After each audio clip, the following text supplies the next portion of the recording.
Merci de nous avoir choisis pour vous informer et bienvenue à tous dans cette édition d'information sur la télé du 21e siècle. À la une de l'actualité, les examens nationaux ont démarré ce mercredi 5 août 2020 avec le certificat de fin d'études élémentaires. Dans la commune de Matoto, au total 260 790 candidats, dont 114 367 filles et 27 148 candidats, dont 13 924 filles. Dans la commune de Ratoma, les Échos, c'est dans ce journal. La convention nationale du RPG Arc-en-Ciel a démarré ce mercredi 5 août 2020 au Palais du Peuple à Conakry sous haute sécurité. Tous les invités passent faire leur test à la COVID-19 avant d'accéder à la salle des congrès où se tient la cérémonie. Les réactions, c'est dans ce journal. Encore une fois, bonsoir à tous et bienvenue dans ce journal. Bref, pour commencer, insécurité à Seguirim, précisément dans la sous-préfecture de Doko. Le 3 août dernier, dans le secteur Sala, le corps d'un jeune homme du nom de Moussa Lama a été retrouvé mutilé et plusieurs membres emportés comme la langue, le sexe, les deux membres ainsi que la tête coupée et posée sur le reste du corps. On vous le disait au sommaire, les examens nationaux ont démarré ce mercredi 5 août 2020 avec le certificat de fin d'études élémentaires. Dans la commune de Matoto, ils sont au total 260 790 candidats, dont 114 367 filles et 27 148 candidats, dont 13 924 filles dans la commune de Ratoma. Durant 3 jours, ces candidats vont se mesurer sous les auspices des autorités du système éducatif guinéen. Kadiatou Bari a fait le tour des plus grandes communes de Conakry. Suivez. Comme d'habitude, c'est le certificat de fin d'études élémentaires qui ouvre le bal. Les examens nationaux, session 2019-2020, ont débuté ce mercredi 5 août en Guinée. Au collège Kipé, quelques candidats aux examens d'entrée en 7e année rencontrés par notre équipe affirment que les sujets ont été abordables pour cette première journée. Ça se passe bien. Les sujets ne sont pas trop durs. Les sujets, on avait déjà fait à l'école. Faire l'examen, de ne pas paniquer, que les sujets ne sont pas durs. Ce qu'ils nous donnent, c'est ce qu'on a déjà fait à l'école. C'est pas dur comme je le pensais. C'était un peu facile. Mais c'était pas ça. Les surveillants, ils étaient persévérants. Ils suivaient leur objectif. Mes autres camarades, d'étudier, de ne pas laisser être en 6e toujours. Dans la même commune, responsables du système éducatif et surveillants se mobilisent pour le bon déroulement des examens. Dans la foulée, ces responsables s'adressent aux candidats en ces termes. Pour le moment, tout se passe comme prévu. Il n'y a aucun problème au centre collège Kipé. Nous avons 377 candidats, dont 192 filles. Au collège Kipé, tout est respecté. Si aussi vous-même vous constatez, devant chaque salle de classe, nous avons des kits sanitaires. Je dirais aux surveillants et aux candidats de continuer à respecter et faire respecter les mesures barrières. Bon, depuis 7h30, nous sommes là. Pour le moment, tout se passe très bien comme prévu. Les candidats ont été installés à temps. Les surveillants sont venus massivement. Ils ont répondu à l'appel. Et l'autorité du collège Kipé nous a bien reçus. Pour le moment, il n'y a pas de défaillance. Tout se passe à merveille. De là, nous nous sommes rendus dans la commune de Matoto. Le même climat règne à l'école primaire de Bessia, l'un des centres. Certains candidats se disent être confiants. Aujourd'hui, ça a été bien passé quand même. Les questions sont très faciles à répondre. Le message que j'ai à dire à mes camarades, de donner le courage encore, parce que c'est très facile. Les sujets étaient bons, on a étudié, les surveillants étaient gentils. Je demande mes amis que Dieu fasse 100% à la cible du formateur. Partout où notre équipe s'est rendue, le respect des mesures barrières sont de mise. Ces responsables de l'éducation à Matoto apprécient la sérénité qui concrétise le déroulement des épreuves. Les examens se sont bien passés ce matin. On a 268 comme effectif. Après présent, 244. Absent, 49. Absent, filles 22. Garçons 4. Toto 26. On a un pourcentage de 91,04 comme présent et 9,70 comme absent. Le ministère a passé, la PAE a passé, la DCE a passé. On n'a pas eu de problème. Globalement aujourd'hui, On a fait 2 matières, la rédaction et la géographie. Moi, ce que j'ai constaté, c'est d'abord les enfants qui écrivent difficilement. Quand un enfant fait la 6e année déjà, donc il doit être capable d'écrire lisiblement. Donc quand vous voyez qu'un enfant en classe, quand on circule, on voit qu'il y a des enfants qui écrivent difficilement et qui, d'ailleurs même, qui ne peuvent même pas écrire. Donc c'est de dire d'abord aux fondateurs des écoles privées ou à l'État de renforcer la formation au niveau du primaire. Que l'enfant, avant qu'il n'arrive en 6e année, qu'il sache écrire et lire. Dans plusieurs centres que nous avons visités, il y a plusieurs cas d'absence signalés. Ce certificat d'examen de fin d'études élémentaires ne connaîtra pas une pause et il prendra fin vendredi 7 août 2020 sur toute l'étendue du territoire national.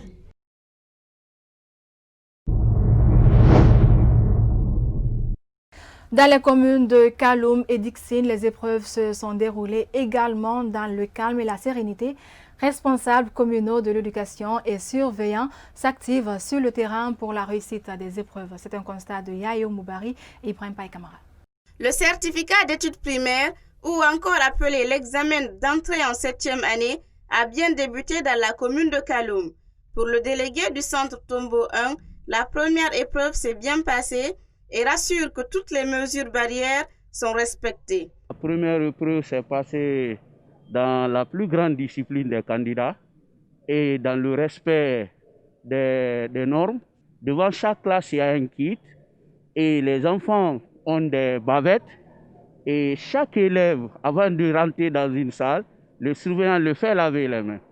Donc, on n'a pas eu, jusqu'ici, on n'a pas enregistré un problème d'abord.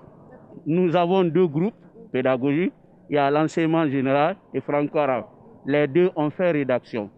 Rédaction en enseignement général, rédaction en franco-arabe. Au total, 2124 candidats compétissent dans la commune de Kaloum, dont 901 filles au compte de l'enseignement général et 57, dont 16 filles au compte du franco-arabe. Ils sont repartis dans 7 centres d'examen, dont 1 sur l'île de Kassa. De Kaloum, nous nous sommes rendus au lycée Sainte-Marie, l'un des centres de la commune de Dixine. Ici, au total, 452 candidats, dont 183 filles, sont évalués. Oui, ils se sont bien passés, seulement qu'il y avait un peu de personnes qui n'avaient pas fini la géographie. Mais quand même, ça s'est bien passé. Oui, ça s'est bien passé. Tout le monde était content parce que les sujets étaient faciles.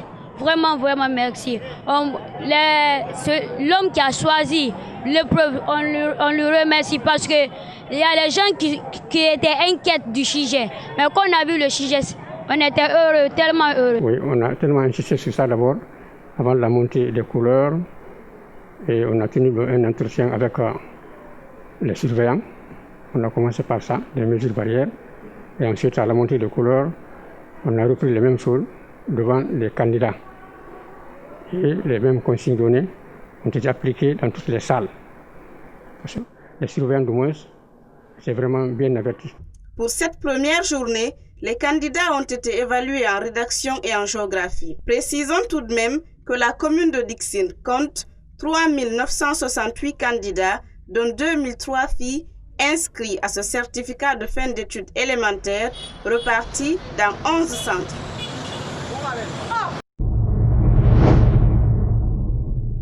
Et puis, la Convention nationale du RPG Arc-en-Ciel a démarré ce mercredi 5 août 2020 au Palais du Peuple à Conakry sous haute sécurité. Tous les invités passent faire leur test à la COVID-19 avant d'accéder à la salle des congrès où se tient la cérémonie. Selon le programme officiel, les activités de cette Convention nationale sont prévues pour 2 jours. C'est un reportage de Sayon Kamara rendu en studio par Mohamed Traoré. C'est le Palais du Peuple à Conakry qui sert de cadre à la Convention nationale du RPG Arc-en-Ciel pour le choix du candidat du parti au compte de l'élection présidentielle de 2020. À la rentrée principale, un impressionnant dispositif sécuritaire est déployé pour filtrer tous les mouvements des visiteurs. De l'autre côté, une équipe de l'Agence nationale de sécurité sanitaire procède aux tests rapides des partisans du régime avant d'accéder à la salle. Un contrôle sanitaire que justifie le responsable de la commission santé du parti. Parmi les dépistages à tests rapides, il y a 11 cas de positivité. Et ce matin, je crois que nous sommes à 3-4 cas de positivité, ce qui suppose que la commission santé ne s'est pas trompée en incitant vraiment ces mesures par rapport à la COVID-19. Cette première journée a été consacrée à la présentation du résultat des différentes conventions régionales du parti. Pour Honorable Zénab Kamara, député uninominal de Bofa, le choix du président Alpha Condé comme candidat par les commissions régionales est le fruit du bilan positif de la gestion du chef de l'État. Donc nous sommes très ravis de cette convention. Cela va dans le sens du processus de démocratisation, non seulement de notre parti, mais également du pays.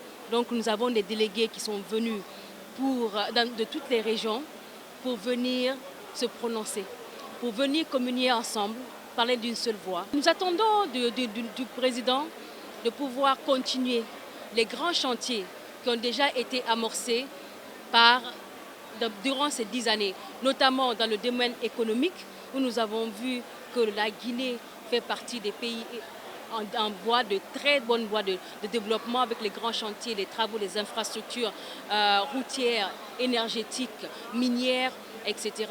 Mais surtout, un outil de développement formidable qui a été développé par le président de la République et le gouvernement, c'est l'outil de développement comme l'ANAFIC, l'ANIES, pour partager la richesse générée par les ressources économiques de notre pays. Cette convention nationale durera 2 jours à Conakry et les travaux risquent de débourser sur le choix du champion du RPG Arc-en-Ciel, Alpha Condé, comme candidat à sa propre succession pour l'élection présidentielle du 18 octobre 2020.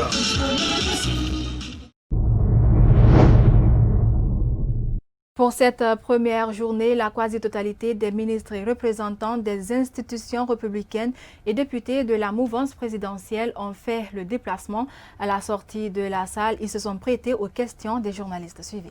En tant que militant du RPG Arc-en-Ciel, nous sommes derrière notre champion. Et c'est ce qui a été matérialisé ce matin.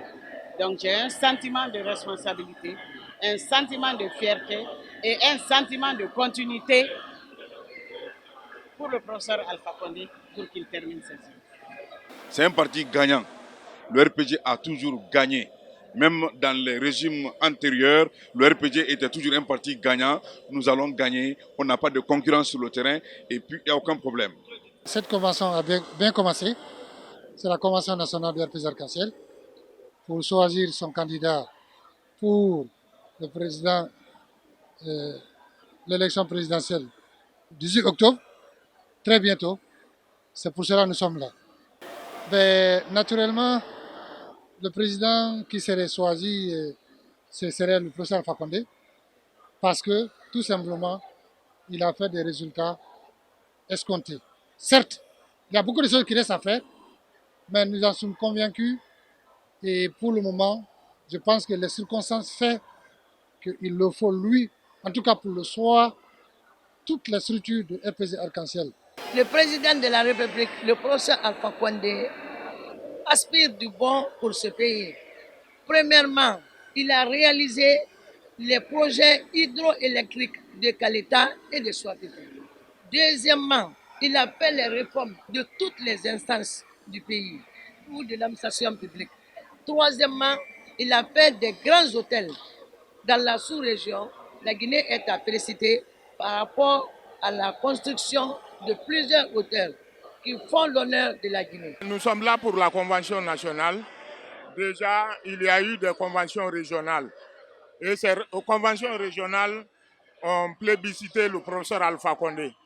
Aujourd'hui, l'ensemble des régions et des structures du parti, telles que le comité central, la majorité présidentielle à l'Assemblée nationale, le bureau politique national, sont ici présents pour 2 jours pour choisir le candidat du RPG Arc-en-Ciel.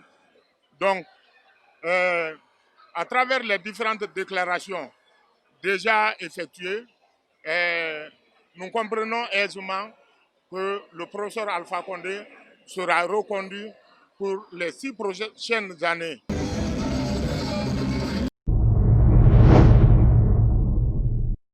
Et puis, dans une autre réponse adressée aux avocats internationaux du FNDC, le bureau du procureur de la CPI annonce une possibilité de procéder à l'analyse des allégations de crimes contre l'humanité qui auraient été commis en Guinée.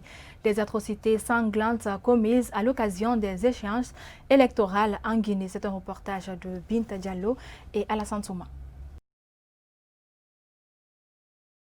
La Cour pénale internationale va procéder sans doute à l'analyse des allégations de crimes contre l'humanité commis en Guinée avant, pendant et après le double scrutin du 22 mars 2020. L'annonce a été faite par Marc Pédillon, chef de l'unité des informations et des éléments de preuve, bureau du procureur, dans une note réponse adressée aux avocats internationaux du FNDC. Une démarche qu'apprécie Maître Amidou Bari. L'Organisation guinéenne de défense des droits de l'homme et des citoyens, créée depuis les années 1990, et la Coalition guinéenne pour la Cour pénale internationale sont membres signataires de la charte du FNDC. Si la justice guinéenne fait correctement son travail conformément à la loi, c'est une bonne chose. Si elle ne fait pas son travail comme la Constitution du 7 mai 2010 le prévoit et les lois ordinaires le prévoient, on peut saisir pour la Cour pénale internationale pour les crimes qui relèvent de la compétence de cette juridiction. On peut saisir la Cour africaine des droits de l'homme et des peuples et la Cour de la communauté de la CEDEAO contre l'État guinéen pour tous les cas de violation des droits de l'homme. Donc aujourd'hui, s'il y a des plaintes ou des signalements déposés en vertu de l'article 15 du statut de Rome du 7 juillet 1998 contre certains de nos compatriotes qui ont modifié frauduleusement la Constitution du 7 mai 2010, c'est une action d'abord que nous saluons, que nous soutenons, que nous encourageons. Les avocats du FNDC avaient introduit fin avril 2020 un signalement auprès du bureau du procureur de la CPI pour enquêter sur la répression sanglante en Guinée. Récemment, les mêmes avocats ont porté plainte contre certains commis de l'État pour corruption au parquet de Paris. La plainte portée par le FNDC au niveau de la France, à Paris précisément, pour les cas de corruption. Vous savez, depuis le régime de Lansana Conté, on a connu ce qu'on appelle la corruption de façon générale. Comment un enseignant, un médecin, un administrateur de la fonction publique peut se retrouver avec des hôtels, peut se retrouver avec des véhicules, peut se retrouver avec des appartements à Paris, à Washington, à Dakar. De façon générale, ce sont des biens volés. Donc, si aujourd'hui le FNDC porte plainte pour corruption contre tous les membres du gouvernement, y compris son Excellence Monsieur le Président de la République, c'est une zone que nous saluons. Et d'ailleurs, même après, les biens qui appartiennent à l'État, les actions sont imprescriptibles. La Constitution du 7 mai 2010 est très claire. Le code foncier domanial aussi est très clair là-dessus. Les richesses qui appartiennent au peuple de Guinée, les actions sont imprescriptibles. Donc on peut les réclamer à tout moment. L'objet de cette analyse est d'évaluer, sur la base des informations disponibles, si les crimes allégués paraissent relever de la compétence de la Cour pénale internationale et justifient par conséquent l'ouverture d'un examen préliminaire de la situation concernée, précise Marc Pédillon.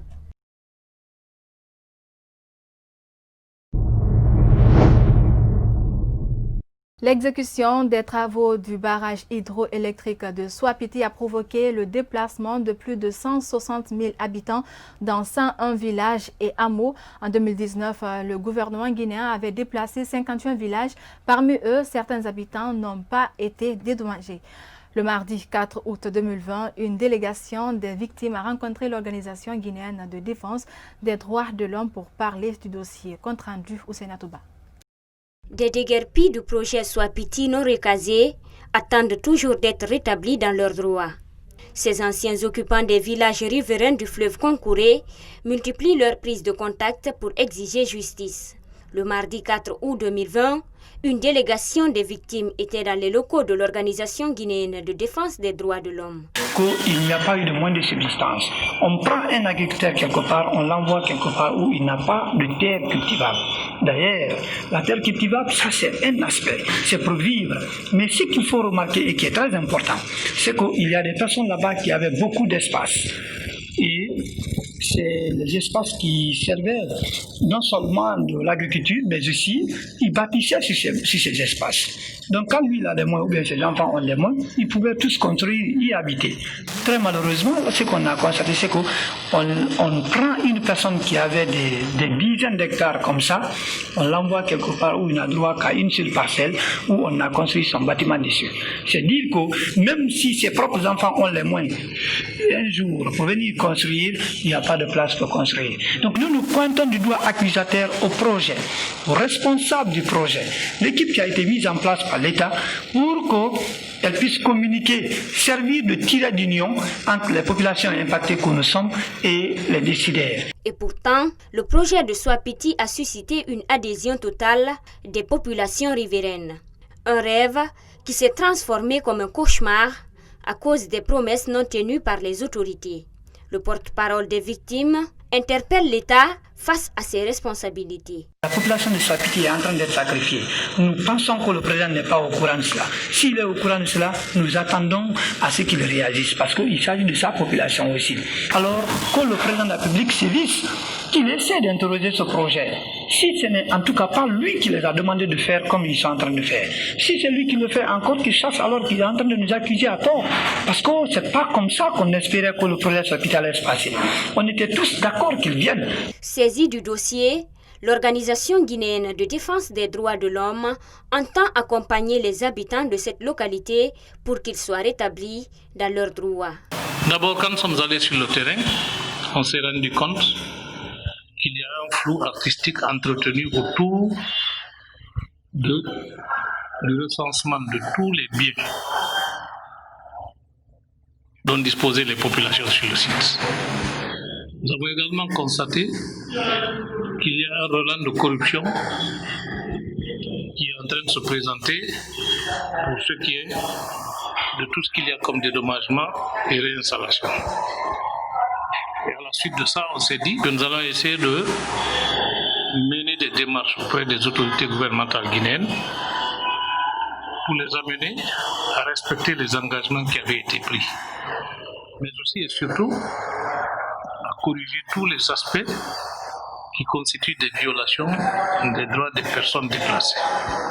Dans les clauses du contrat, la première turbine du barrage hydroélectrique de Souapiti commencera à produire de l'électricité au mois de septembre 2020. Cependant, les sinistrés du projet continuent à prendre leur mal en patience.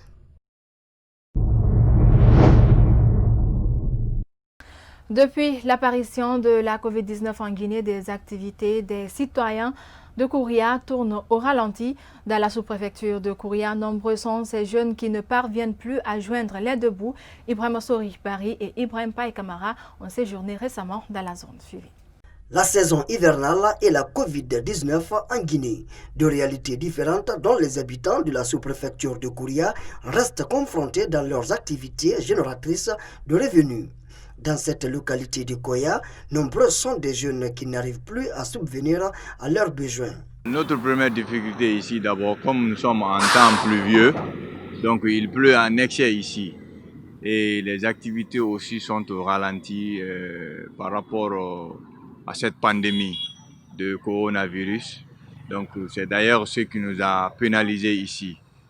Et l'accès à Kouria actuellement, vraiment, c'est très très difficile. Même moi, ça fait comme ça 2 semaines, je ne pars pas à Conakry parce qu'il n'y a pas de route. Et les voitures peuvent venir stationner ici 2-3 jours avant de passer. Parce que vu le chantier qui est vraiment en extension, qui vient de débuter avec l'état des routes, donc la situation, la saison, donc c'est vraiment... C'est une calvaire. À côté de ce calvaire, s'ajoute le retard dans l'exécution des travaux de la rénovation de la route nationale numéro 1 Koya-Kindia. Cette sous-préfecture située à 55 km de la capitale Conakry est réputée pour sa stabilité politique. Une accalmie que salue l'un des responsables communaux de Kouria. Bon, nous sommes en milieu rural. La politique, pour le moment, n'a pas d'impact chez nous. Et comme ce que vous constatez à Conakry, les manifestations se font très rarement ici. Et en période électorale, quand les campagnes sont programmées par la CENI, le gouvernement, les gens respectent les chronogrammes. Il n'y a pas d'attaque, il n'y a pas de contre-attaque. Nous vivons dans l'harmonie et la paix ici. Les difficultés ne finissent pas, mais on s'en tient, on se bat pour régler les quelques-uns que nous pouvons faire.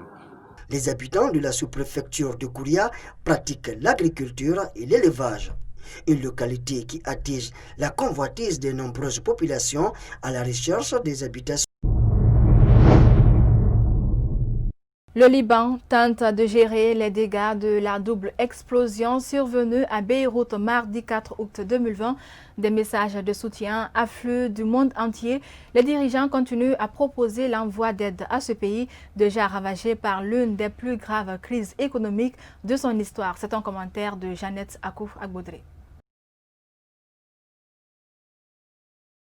Corps agissant au sol, immeubles dévastés, carcasses de voitures, les 2 énormes explosions survenues mardi 4 août 2020 dans le port de Beyrouth ont tué moins de 100 personnes et blessé 4000 autres, selon un dernier bilan de la Croix-Rouge. Pour le gouvernement de la capitale libanaise, les dommages sont estimés à plus de 3 milliards de dollars qui s'étendent près de la moitié de la ville. Jusqu'à 3000 personnes sont désormais sans domicile, est une catastrophe dans tous les sens du terme, a déploré le ministre de la Santé, Hamad Hassan. Le président libanais, Michel Aoun, a convoqué mardi soir une réunion urgente du Conseil supérieur de la Défense. De son côté, le Premier ministre Hassan Ndiaye a décrété une journée de deuil national pour les victimes ce mercredi 5 août 2020. Le ministre français des Affaires étrangères, Jean-Yves Le Drian, a déclaré mardi soir que la France se tenait aux côtés du Liban et était prête à lui apporter son aide après les fortes explosions qui ont secoué Beyrouth. La France se tient et se tiendra toujours aux côtés du Liban et des Libanais. Elle est disposée à apporter son assistance en fonction des besoins qu'expriment les autorités libanaises.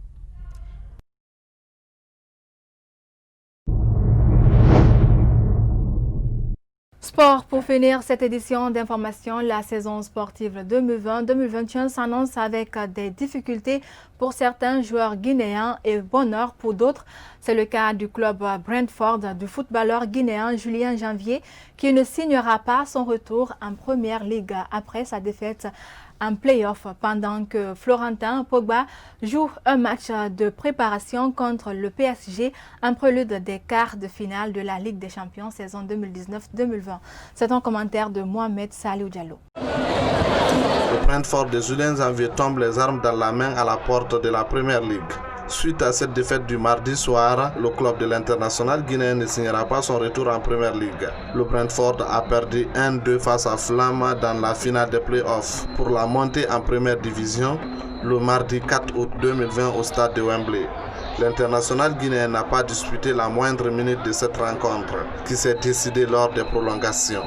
avant de défier le PSV ce mercredi 5 août 2020 en amical pour son dernier match de préparation des quarts de finale de Ligue des Champions face à Atlanta. Le défenseur de Chocho, Florentin Pogba, reconnaît que son équipe sera soumise à certaines restrictions afin de ne pas blesser les joueurs de Thomas Tuchel. Je ne veux pas penser à ça. C'est un match de football, même amical, et il y a des contacts.